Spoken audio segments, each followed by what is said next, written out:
Саид Ахмад Мирзурахматов занимается резьбой по дереву уже более 30 лет, и его изделия приносят пользу людям. Мастер в основном занимается резьбой по дереву, вырезает детские колыбели и оконные рамы. Мастер имеет большой опыт в своей профессии, его изделия пользуются особой популярностью у публики. Мастер изготавливает свои изделия из местной ивы и с большим мастерством представляет их покупателям. Этому ремеслу я научился у своего отца. Отец с детства приучил меня к этому, и вот уже более 30 лет я занимаюсь изготовлением различных предметов быта из дерева. В свою очередь я обучил этому ремеслу своих сыновей. Мы изготавливаем оконные рамы, детские колыбели, двери и другие предметы обихода, в общем, все, что можно изготовить из дерева. Оятулла Азимов много лет занимается резьбой национальных деревянных блюд.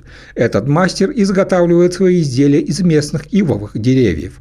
Вышеупомянутые изделия выставлялись на региональных и национальных выставках, а мастерство местных мастеров неоднократно получало высокую оценку. В настоящее время Оятулла Азимов обучает своих учеников своему искусству, чтобы сохранить это древнее ремесло и передавать его из поколения в поколение.